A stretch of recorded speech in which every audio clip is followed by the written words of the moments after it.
Caitlin Clark way back here at the back. I mean, the literal face of your league way back here at the back. I mean, that's I literally just bragged on the WNBA earlier about how they were doing a better job of recognizing Caitlin Clark this year. I mean, the actual star of your competition hidden in the background, I literally just complimented the WNBA earlier about how they were doing a better job acknowledging Caitlin Clark this season. Come on now, what a disappointment. What a complete mess up. I've mentioned she should be prominently featured on every piece of marketing and advertisements. Caitlin Clark should represent this competition. Trust me on this. The emblem would have already transformed to her silhouette as a symbol. Just informing you that's how this ought to be managed. I mean, come on. What a failure. What a total failure. I've said she'd be front and center on every piece of everything, propaganda and commercials. Caitlin Clark would be the face of this league. You better believe it. The logo would have already changed to her silhouette. For context, WNBA general managers answered 40 different questions about top squads, athletes, trainers, and off-season changes. General managers weren't allowed to vote for their own squad or staff members. All right, let's proceed. Notice that text right there? That says Angel Reese on it. That's from using the search function to locate her name. Just so you know, Angel, you're nowhere mentioned in this. Seems WNBA general managers don't think much of you. We think they're disrespecting Caitlin Clark. Forget about it. Angel Reese isn't included at all. She's not listed anywhere here. Of logo 3. I'm just letting you know. That's the way this should be handled. So just to let you know what we're dealing with, WNBA general managers responded to 40 different questions about the best teams, players, coaches, and off-season moves. General managers were not permitted to vote for their own team or personnel. All right, let's rock. Just to let you know, you see that right there? That says Angel Reese on it. That's from a Control F for find. I discovered this when I scrolled down to Best Defensive Athlete in the competition. Best Interior Defensive Athlete in the competition. She's completely absent. That's when I searched for her name and thought, hold up. Now she won Defensive Athlete of the Year in Unrivaled. So the general managers are clearly saying, we don't care about that 3-on-3 league, and we don't think it will convert to success here. It couldn't be more obvious than that. Or in this case, F'd. Just letting you know, Angel, you're nowhere to be found in this. It seems WNBA general managers don't value you all that much. I mean, we think they're disrespecting Caitlin Clark. Forget about it. Angel Reese is not involved. She is not anywhere in here.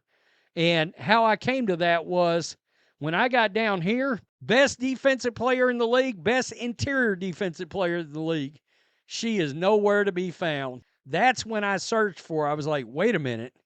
So, who will win the WNBA championship? Minnesota received 60% of votes. New York got 20%. Indiana and Vegas 10% each. Who will win the 2025 WNBA MVP award? Nafisa Collier 67%, Aja Wilson 25%, Caitlin Clark 8%. This is where I really got annoyed. If you want to answer that question that way, okay, fine. I don't love it, but whatever. This is where I have an issue. Now, she won Defensive Player of the Year and Unrivaled. So the general managers are telling you right now we don't give a rat's ass about that 3-on-3 league, and we don't believe it's going to translate. I mean, it doesn't get any more obvious than that. So who will win the WNBA Finals? Minnesota got 60% of the vote. New York got 20%.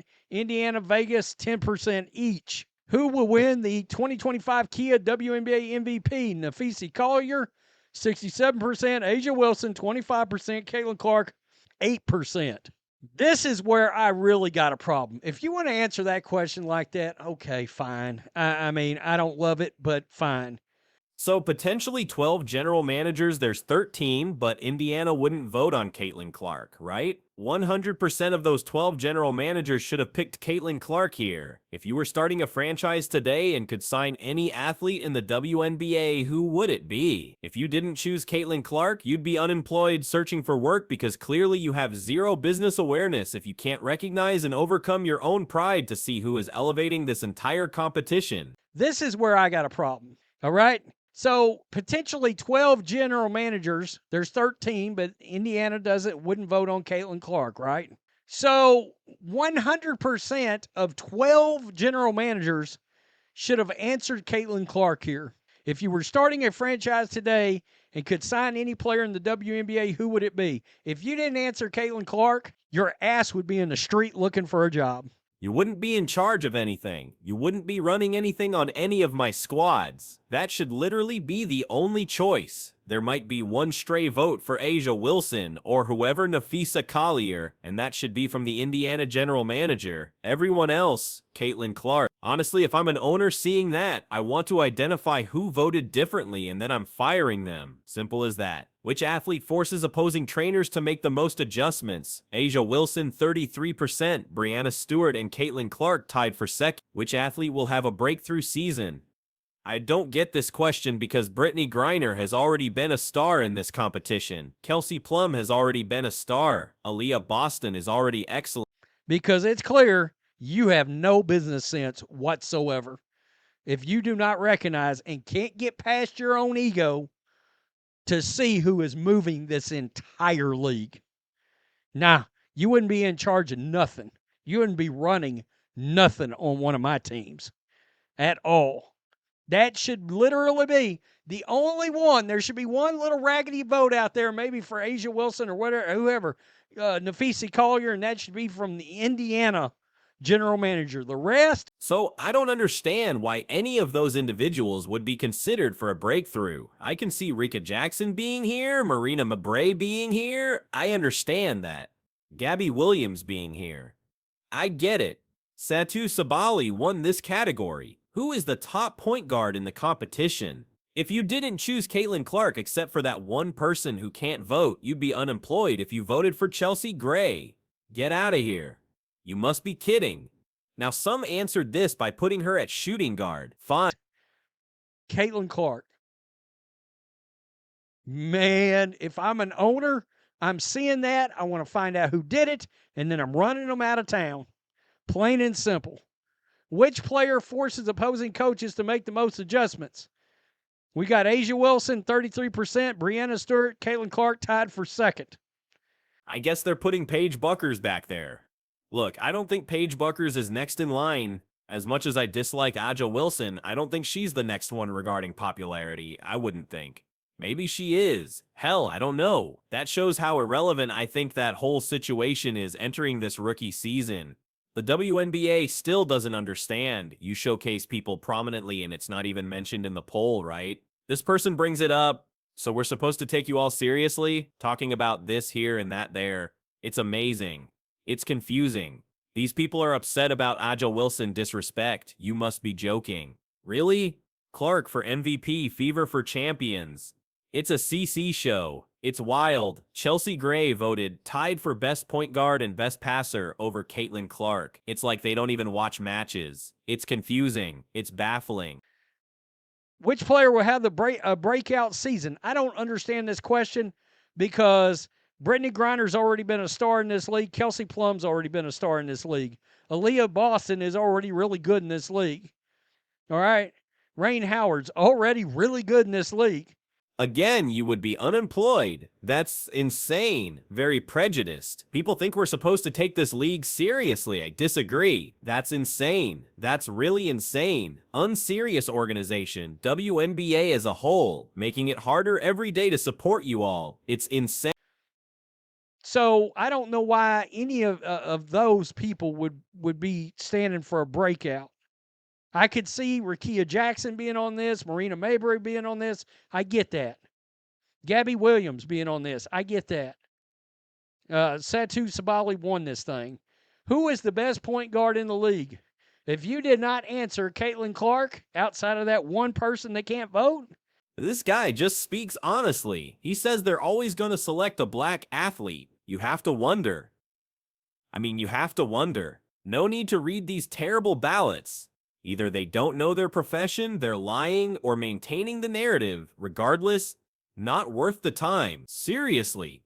Right here, the biggest problem with the WNBA is the losers managing it. I've never seen an organization be given a money-making machine but refuse to capitalize on it. No wonder you fools can't generate profit.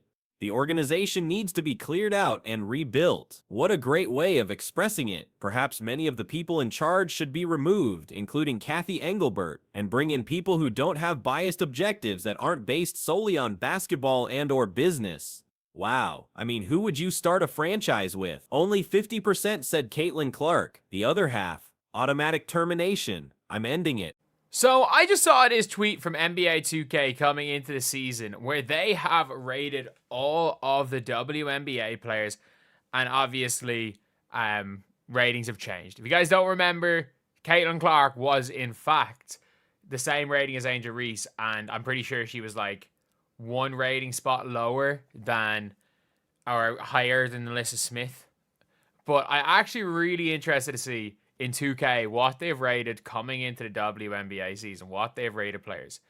NBA 2K ratings for WNBA players were examined at the beginning of the season. Previously, Caitlin Clark had the same rating as Angel Reese, positioned just one spot differently from Alyssa Smith, prompting interest in how 2K has rated players going into the WNBA season. When checking the current rosters, several issues were noticed regarding the WNBA quick play option, including difficulties in selecting rosters or saved setups. Looking at overall ratings, Angel Wilson finished the season at 99. Some WNBA players have had poor visual representations in NBA 2K over the years.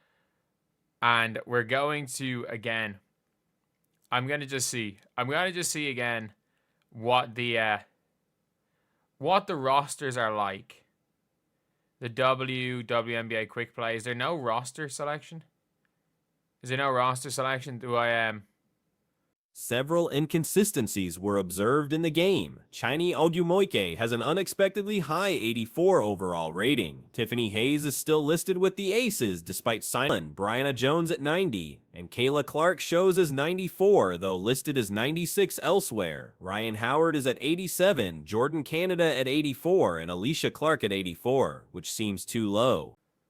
My share setups, I genuinely don't even know what 2K are doing with this, so is there any way to create a new one? I have no idea. So I'm just going to jump into my WNBA and just see what the rosters are looking like right now today. So we're going to just control this team, and we're going to see what the rookies are looking like, what the players are looking like. So as far as the overalls are concerned, Aja ending the season at a 99. She did end the season at a 99. The game still shows Aerial Powers playing for the Dream, with Natasha Hillman at 77, Kennedy Burke at 76, and Nia Coffey at 72. Ileana Rupert, who was taken in the expansion draft by the Golden State Valkyries, is rated 71. Haley Jones appears in the game despite being cut in real life. For the Fever, Ilana Smith, Kelsey Mitchell, and Aaliyah Boston. And if you guys, again, some of the players have looked so bad in NBA 2K over the years for the WNBA. It's some of the things have been absolutely hilarious. So I'm going to move it down here, right here. So obviously the new rosters are there. Why is Cheyanne Parker Tyus an 84 overall? Why is Tiffany Hayes still on the Aces?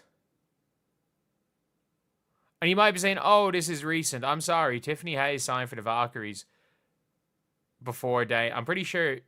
Did she not sign for the Valkyries before Dana Evans got traded to them?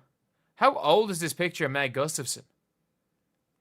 Upon closer inspection of other team rosters, the New York Liberty has Brianna Stewart at 97, Sabrina Ionescu at 93, and Jonquel Jones at 92. Nayara Sabali is rated 84, while Maureen Johannes at 74 is considered extremely low. For other teams, Courtney Williams is at 84, Alyssa Thomas at 94, font 1 from previous, and DeWanna Bonner at 90. The game shows Tina Charles is still playing basketball. Satu Sabali is only rated 87, which is considered surprisingly low given that Tina was 89 last year.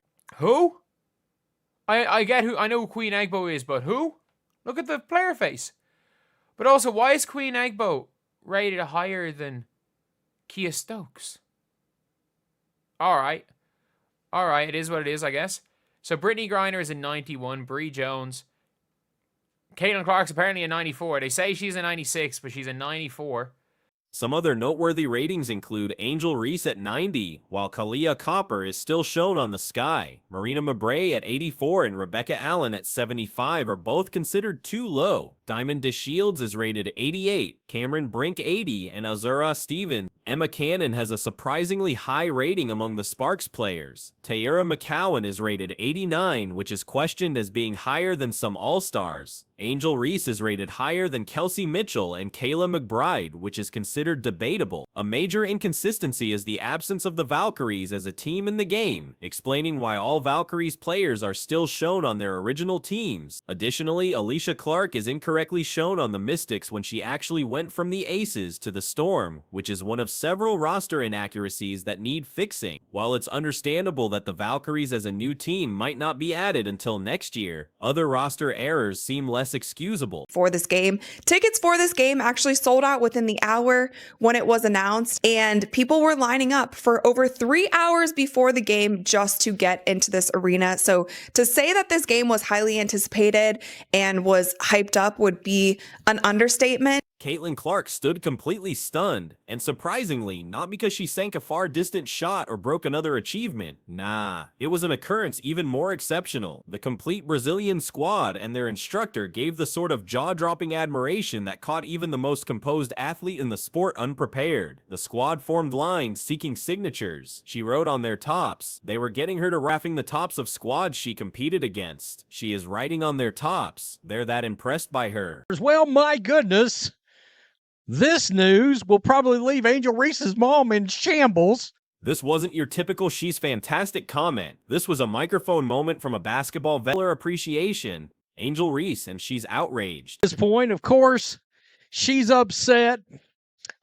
She made a couple of comments a couple of days ago about people literally covering statistical data involving attendance.